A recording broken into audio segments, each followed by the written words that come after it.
ရုရှားမလေးတွေကဘာလို့ကမ္ဘာပေါ်မှာအချောဆုံးစင်းထဲမှာပါဝင်နေကြပါသလဲသူတို့ရဲ့တမိုင်းကြောင်းအရအာရှနဲ့ဥရောပတွင်းနှိုးထားတဲ့သူတွေဖြစ်နေတာကြောင့်ပိုပြီးလာကြတာလို့ထင်ကြေးပေးကြပါတယ်သူတို့ဟာအခြားနောက်နိုင်ငံသူတွေလိုအသားရည်ကျန်းတာတွေနေပါတယ်မျက်လုံးလဲလာကြသလိုရုပ်အသွင်ပြင်ကလည်းအတော်လေးကြည့်ကောင်းတဲ့ရုပ်တွေများကြပါတယ်ပိုပြီးတော့ထင်ကြီးဖို့ကောင်းတာကသူတို့ဟာကိုရီးယားနိုင်ငံသူတွေလို plastic surgery လုပ်ပြီးမှလာကြတာမဟုတ်ပဲ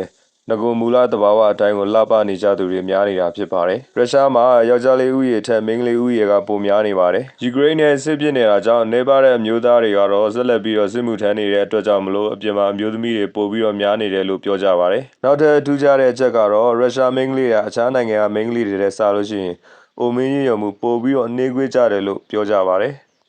ဒါကလည်းသူတို့နိုင်ငံရဲ့ရာသီဥတုအနေအထားနဲ့အနေထိုင်အစားအသောက်တွေကြောင့်မို့လည်းဖြစ်နိုင်ပါတယ်ရုရှားနိုင်ငံရဲ့မြို့ထဲမှာလမ်းလျှောက်သွားကြည့်လိုက်မယ်ဆိုလို့ရှိရင်တော့ fashion model တွေကြားရောက်သွားပြီလားထင်ရလောက်အောင်ကိုနတ်သမီးအိမ်မက်မက်နေ